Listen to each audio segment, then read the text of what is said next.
यंदा भारताच्या स्वातंत्र्यदिनी पंतप्रधान नरेंद्र मोदींनी हर घर तिरंगा मोहिमेत सहभागी होण्याचे भारतीयांना आवाहन केले.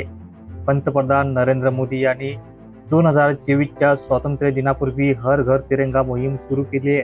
त्या पार्श्वभूमीवर जोडा तालुका भाजप घटकामार्फत रामनगर येथे हर घर तिरंगा मोहीम राबवित बाईक रॅली काढत तिरंग्याचे वाटप करण्यात आले.